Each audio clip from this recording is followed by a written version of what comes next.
Hi உறவுகளுக்கு வணக்கம். ஆடி பிறந்தாலே special வந்து ஆடிக்கூழ் தான். நானும் ஆடிக்கூழ் ட்ரை பண்ணியிருக்கிறேன். வாங்க எப்படி செய்யலான்னு பார்க்கலாம். ஃபஸ்ட்டு வந்து நான் ஒரு அரைக்கப் அளவுக்கு அரிசிமா எடுக்கிறேன். சிவப்பு அரிசிமா எடுத்துட்டு இப்போ தேவையான அளவு உப்பு சேர்க்குறேன். சேர்த்துட்டு இது ரெண்டையும் நல்லா மிக்ஸ் பண்ணி விட்டுட்டு இப்போ கொஞ்சமாக தண்ணி ஊற்றி இதை நல்லா குழச்சி எடுக்க போகிறேன். கொஞ்சம் கொஞ்சமாக தண்ணி விட்டு நான் இதை வந்து நல்லா குழச்சி எடுத்துட்டேன். அடுத்ததான் வந்து இதை வந்து குட்டி குட்டி உருண்டைகளாக தான் உருட்ட போகிறேன். இப்போ என்னுடைய எல்லா மாவையும் குட்டி குட்டி உருண்டைகளாக உருட்டி எடுக்க போகிறேன். என்னோடய உருண்டைகள் எல்லாமே நான் உருட்டி எடுத்துட்டேன். இப்போ அடுத்ததாக வந்து நான் இதை அவிச்சு தான் எடுக்க போகிறேன். அதுக்காக நான் அடுப்பில் ஒரு பாத்திரம் வச்சு அரை அளவுக்கு தண்ணி வச்சு நல்லா கொதிக்க வச்சுருக்கிறேன். இப்போ வந்து அதுக்கு மேலே இடியப்பம் அவிக்கிற தட்டு தான் வச்சு அதில் கொஞ்சமாக எண்ணெய் பூசி விடுறேன். இந்த மாவு ஒட்டாத அளவுக்கு எண்ணெயெல்லாம் நல்லா பூசி விட்டு இப்போ வந்து உருட்டி வச்சுக்கிற உருண்டைகளை இதில் பாத்திரத்தில் வச்சு நான் ஒரு 15 நிமிஷத்துக்கு அவிச்சு எடுக்க போகிறேன். இப்போ ஒரு 15 நிமிஷத்துக்கு அப்புறமா எடுத்து பார்க்கலாம். சூப்பராக அவிஞ்சு வந்துட்டு அடுத்ததாக வந்து நான் அடுப்பில் ஒரு பேன் வச்சு பேன் சூடானதும் ஒரு கப் வேர்க்கடலை எடுத்துக்கிறேன். இதை வந்து நல்லா வறுத்து எடுக்க போகிறேன். இப்போடைய வேர்க்கடலை வறுபட்டு இருக்கும்போதே ஒரு பாத்திரத்தில் வந்து ஒரு கப் அளவுக்கு அரிசிமா எடுக்கிறேன். அது கூட அரை கப் அளவுக்கு வெல்லம் சேர்க்கிறேன். அடுத்ததாக தேவையான அளவு உப்பு, 2 ஏலக்காய் பட்டு எடுத்து நல்லா தட்டி பவுடர் பண்ணி எடுத்துகிட்டு வந்துட்டேன்.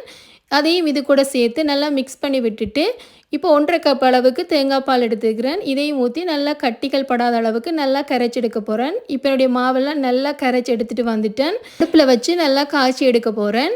இப்போ வந்து என்னுடைய வேர்க்கடலை வந்து நல்லா வறுபட்டு வந்துட்டு இப்போ இதை எடுத்து நல்லா தோலெல்லாம் நீக்கி பாதி அளவுக்கு நல்லா உடைச்சி எடுத்துகிட்டு வர போகிறேன்.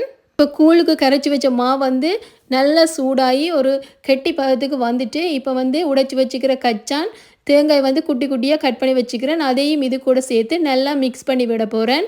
இனி வந்து அடுப்பை வந்து நல்லா லோ ஃப்ளேமில் வச்சு நல்லா கலந்து விட வேண்டியது. அடுத்தது அவிச்சு வச்சுக்கிற அரிசிமா உருண்டைகளையும் இது கூட சேர்த்து நல்லா கலந்து விட்டு காய்ச்சி எடுத்துகிட்டு வர போகிறேன். கூழ் எல்லாத்தையுமே சூப்பராக நான் ரெடி பண்ணி எடுத்துகிட்டு வந்துட்டேன். என்னோடய கூழ் வந்து ரெடி ஆகிட்டு இனி குடிச்சு பார்க்க வேண்டியதான். ஆனால் குடிச்சு பார்த்து இதோட டேஸ்ட் எப்படி இருக்குன்னு நான் உங்களுக்கு சொல்லி தெரிய வேண்டியதில்லை.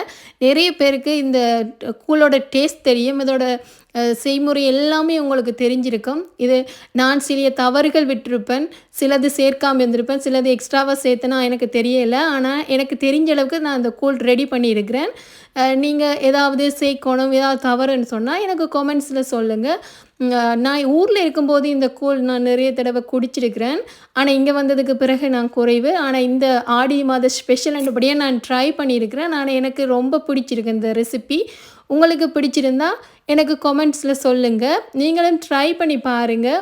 இந்த வீடியோ உங்களுக்கு பிடிச்சிருந்தா லைக் பண்ணுங்கள், ஷேர் பண்ணுங்கள், மறக்காமல் சப்ஸ்கிரைப் பண்ணுங்கள். இது போல் இன்னொரு வீடியோவில் உங்களை சந்திக்கிறேன். ஓகே உறவுகளே, பாய்.